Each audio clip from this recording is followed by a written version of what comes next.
cara panennya dicabut ya, dicabut, terus kita nanti itu ada seleksi, ada penggolongan grade itu. Yang gede ini untuk yang memang udah dipanen besar, tapi ini bisa masuk baby. Ya ini dimasuk baby, jadi kedua-duanya ini sebenarnya masuk ya, masuk untuk kriteria penjualan ya.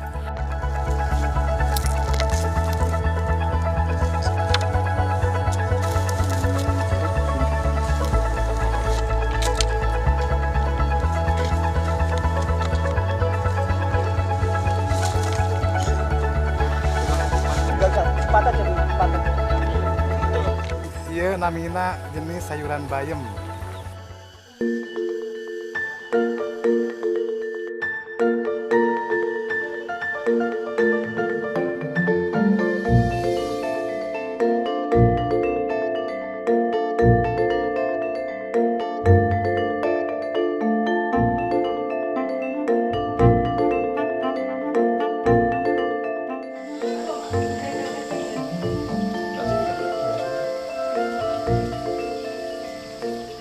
Sangat diuntungkan oleh lingkungan karena apa?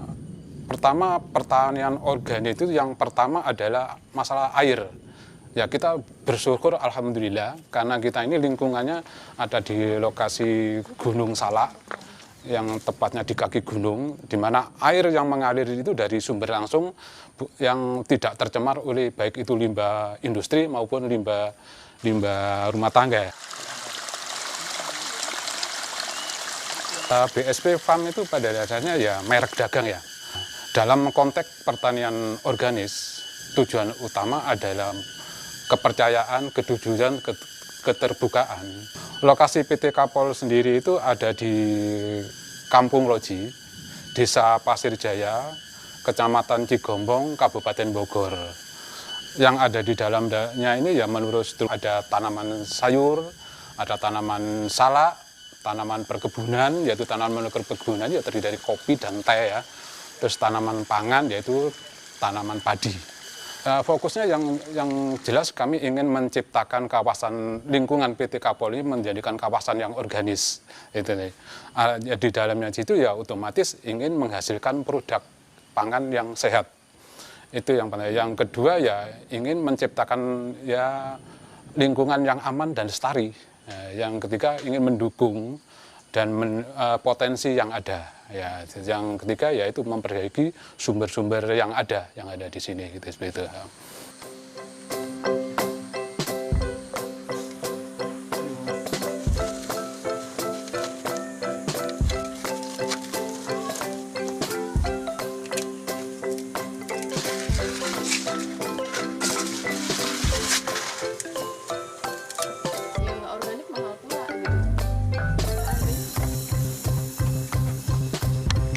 Ini bekong.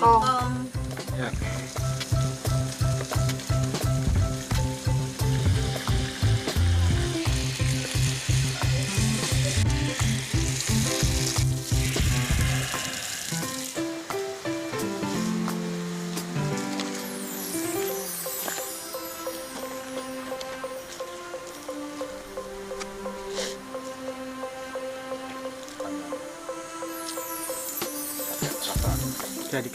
Lalu air asamnya masukin gitu. Ya airnya aja Mas. Soalnya kan ini asam. Nah itu cukup. Lalu diaduk dulu.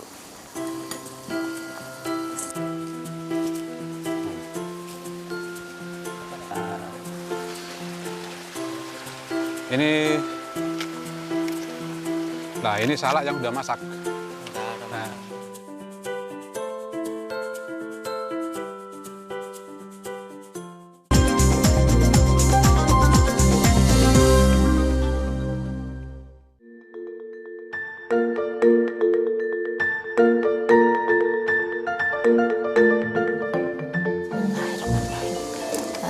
Cangkir.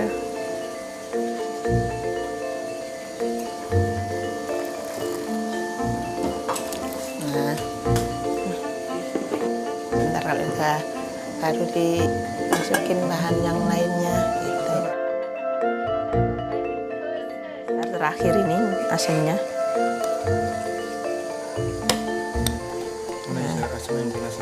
Iya, udah, bentar biar ini dulu. Ini labu siam masuk, Mas. Terus kacang panjang.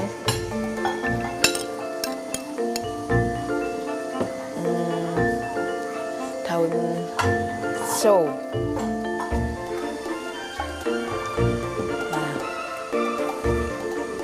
udah. Ini daun.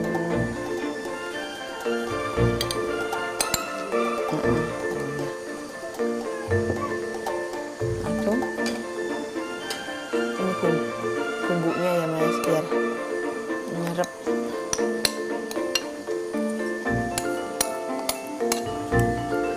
Nah, lalu garam. Kira-kira 1 sendok makan lebih dikit. Oh iya, iya ada sendok kok kasih aja. Ya udah. Aduh, salah. 1 sendok. Ya. 1 sendok makan, Mas. Iya, kira-kira 1 sendok makan. Udah tutup dulu. Ntar kira-kira ini. Enggak. Kan organik. Lalu air asamnya masukin. Ya, airnya aja, Mas. Soalnya kan ini asam.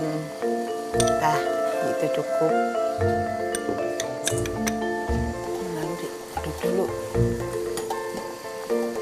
Ya udah, Mas. Udah ini. Udah matang.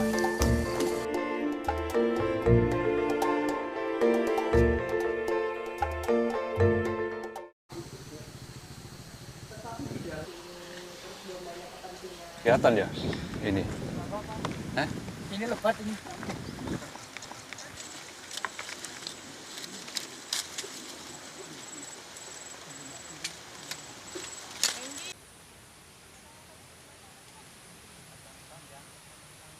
Iya, kacang panjang.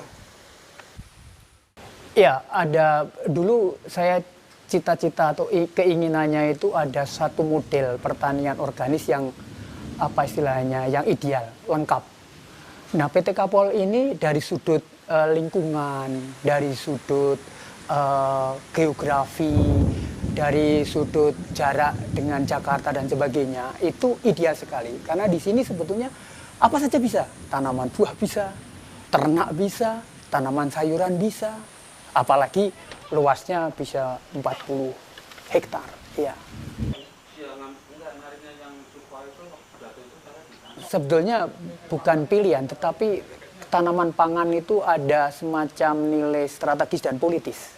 Saya katakan demikian kenapa? Karena tanaman pangan itu untuk kebutuhan masyarakat luas. Sehingga siapa yang menguasai pangan, sebetulnya menguasai kehidupan. Dan siapa yang menguasai kehidupan itu bisa menguasai negara itu. Sehingga ketika kita bisa memproduksi pangan, itu kita bisa sungguh-sungguh bisa mandiri. Apalagi pangan yang organis, tentu itu sangat berguna dari sudut kesehatan masyarakat. Ya. Otomatis kalau kita bicara konteksnya organis, ya lingkungan itu bisa dibangun dari meminimalisir atau betul-betul tidak menggunakan bahan agrokimia. Kenapa? Karena itu adalah bahan yang paling berbahaya tapi yang diizinkan oleh pemerintah. Seperti pestisida, herbisida, semua bahan itu. Sehingga ketika itu kita tidak menggunakan, maka lingkungan atau pencemaran, lalu resistensi, semua segala proses-proses yang menyangkut masalah kerusakan lingkungan itu menjadi sangat dihindari.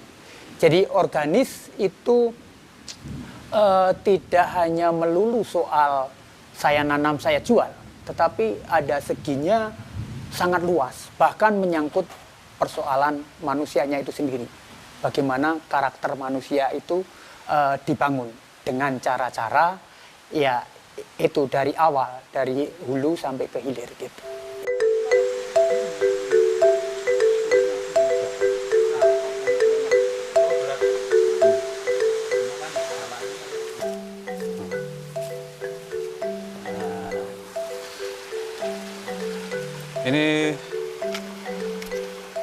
Nah, ini salak yang udah masak. Nah, yang udah masak dari penyerbukan sampai masak ini memerlukan waktu 5 sampai 7 bulan. Contoh salak yang sudah masak, tanda-tandanya kulitnya sudah mengkilat, terus sisiknya sudah jarang, terus baunya, aromanya harum, manis sekali karena ini kan organik, karena pertumbuhan sendiri di atas pasir, gitu, sangat bagus sekali ini.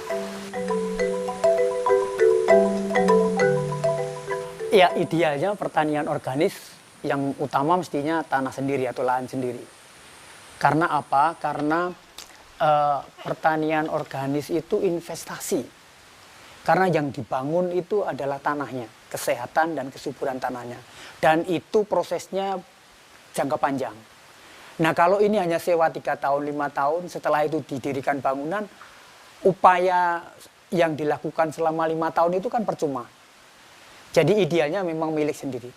Tapi seandainya kita nggak punya lalu lahannya itu sewa, ya sedapat mungkin bisa dialog dengan yang pemilik tanah itu, lalu diberikan visi pertanian organik itu seperti apa, sehingga kalau bisa pemilik itu ikut memiliki lahan itu, sehingga dia pelan-pelan mulai mencintai itu, sehingga lalu dia akan terus disewa untuk pertanian yang organis gitu.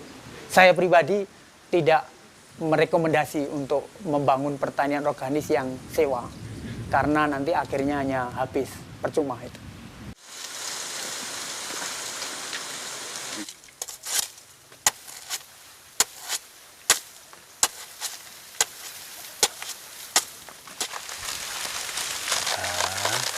Nah, kalau sudah begini, jadi pengurangan daunnya dikurangi dulu.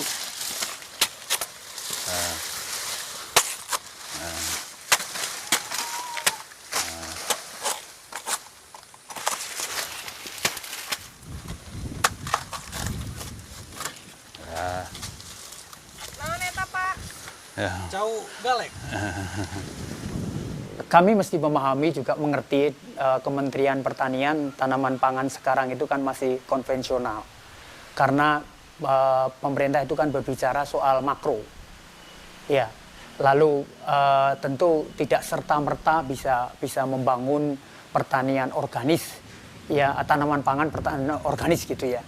Ya, ini kita bisa mengerti, tapi pelan-pelan mestinya juga mulai memikirkan tanaman pangan yang sesuai dengan agroklimat masing-masing gitu. Jadi tidak harus dipaksakan wilayah itu misalnya cocoknya jagung seperti wilayah di Madura gitu. Ya jangan dipaksakan ditanam padi. Tanaman pangannya ya jagung itu yang dikembangkan. Ada beberapa hal yang sangat prinsipil. Misalnya soal pestisida. Menurut saya ini sangat prinsipil, jadi sebaiknya tidak dipakai.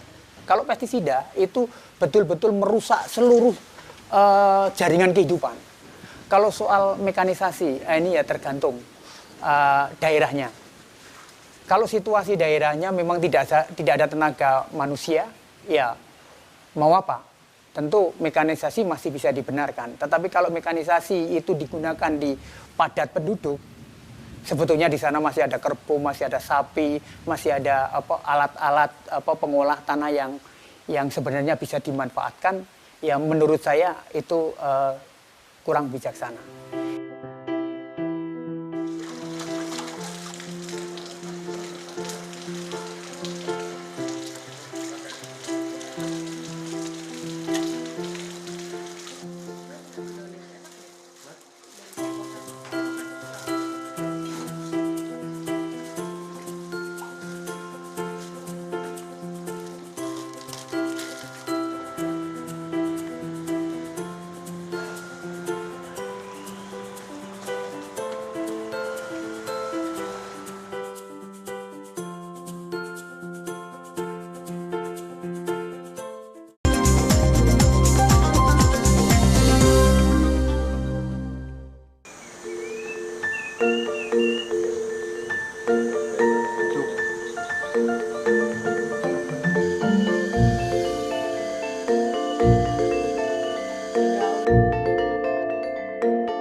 ini menarik pertanyaan ini. Bagaimana produsen mesti punya kriteria yang cukup baik.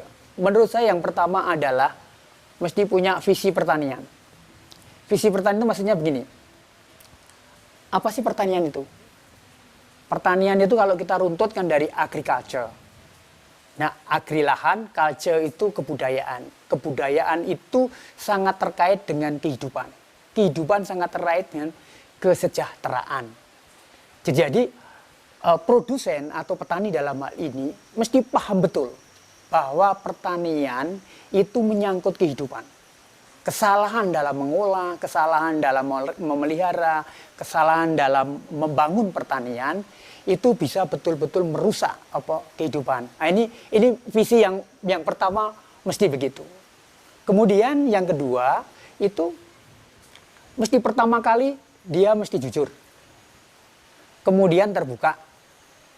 Kalau ada kejujuran dan keterbukaan, otomatis akan terbangun kepercayaan.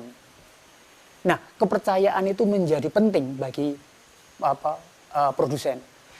Tanpa kepercayaan, sebetulnya produsen sudah kalah duluan gitu. Kenapa? Karena produsen pun tergantung dari konsumen. Nah, ketika konsumen itu percaya kepada kita, maka otomatis apa yang kita buat itu tentu akan diterima. Jadi ada kriteria yang menurut saya penting. Baru setelah itu baru kriteria yang fisik atau apa istilahnya biasanya orang menyebut spek begitu. Tentu ini juga diikuti apa sih kemauan konsumen itu. Biasanya kalau konsumen kan tidak suka kangkung yang panjangnya 30 cm misalnya. Ya tentu kita paham, maka kita harus mulai mengerti bahwa kalau kangkung ya 15 saja atau 20 cm paling panjang misalnya. Cesim, tentu mereka pasti tidak suka kalau cesim yang besar-besar, tapi yang kira-kira pantas untuk mereka terima gitu. Jadi kriteria-kriteria itu juga harus dipahami oleh produsen. Dari pihak produsen syarat mutlak. Jadi produsen itu tidak boleh menutupi dalam konteks keorganisannya. Bahkan kalau perlu ada telusur, kemampuan untuk menelusuri barang kami itu dari mana gitu. Silahkan bisa bertanya mereka misalnya, loh Anda punya nanas dari mana gitu. Lalu dia mau lihat mana kebun nanasnya atau mana ini, ya itu kita mesti terbuka.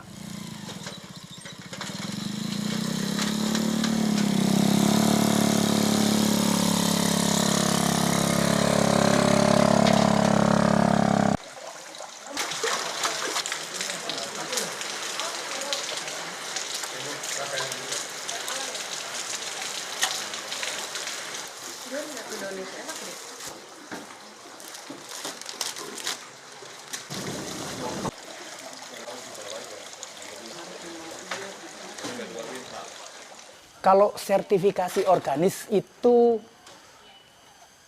yang dimaksud adalah pasti sertifikasi pihak ketiga ya. Itu sebetulnya alat perdagangan. Nah, ketika semua negara memang mendorong perkembangan pertanian organik ke arah itu, maka lalu sertifikasi itu menjadi penting. Tetapi kalau sebenarnya kita itu sudah punya kelompok-kelompok konsumen atau punya komunitas-komunitas, maka sertifikasi bisa jadi tidak diperlukan. Konsumen itu mesti yakin betul apa yang dia konsumsi itu memang dihasilkan dari proses-proses organis. Jadi yang pertama tipsnya mesti sedapat mungkin kalau bisa kunjungi kebun itu di mana. Itu sedapat mungkin. Ya kalau itu tidak bisa, paling tidak punya teman yang kenal dengan produksi ini kebunnya di mana gitu. Karena sulit kalau misalnya di dalam supermarket umpamanya, lalu di situ ada cap organis, tetapi tidak menyebutkan alamat kebunnya misalnya. Ya kita sudah sudah agak ya bukan curiga tapi agak ini aneh ini gitu. Atau bahasa positifnya, kalau ada pack, kemudian ada organiknya, lalu di situ ada alamat kebun yang dihasilkan, itu lebih bagus. Karena lalu seolah-olah ini memberitahukan kepada konsumen, kalau kalian percaya silahkan, ini loh kebun saya begitu. Karena ketika Anda mengunjungi kebunnya, Anda bisa tanya apa saja. Anda bisa menjadi seperti intel. Mana ada gudang obat-obatannya atau enggak, mana ini kurang baik, bagaimana cara mencucinya, bagaimana cara mengepeknya. Anda boleh tanya dan boleh memberikan masukan, oh ini kurang baik, ini kurang ini, tolong coba diperbaiki. Nah, itu kan bagus. Jadi menurut saya yang paling penting itu, saya tidak mengatakan bahwa tidak percaya pada sertifikat. Enggak, saya tidak mengatakan itu. Cuman memang itu tidak 100% menunjukkan bahwa ini organis gitu. Secara legal ya, tapi secara proses dan realita itu perlu kunjungan di kebun.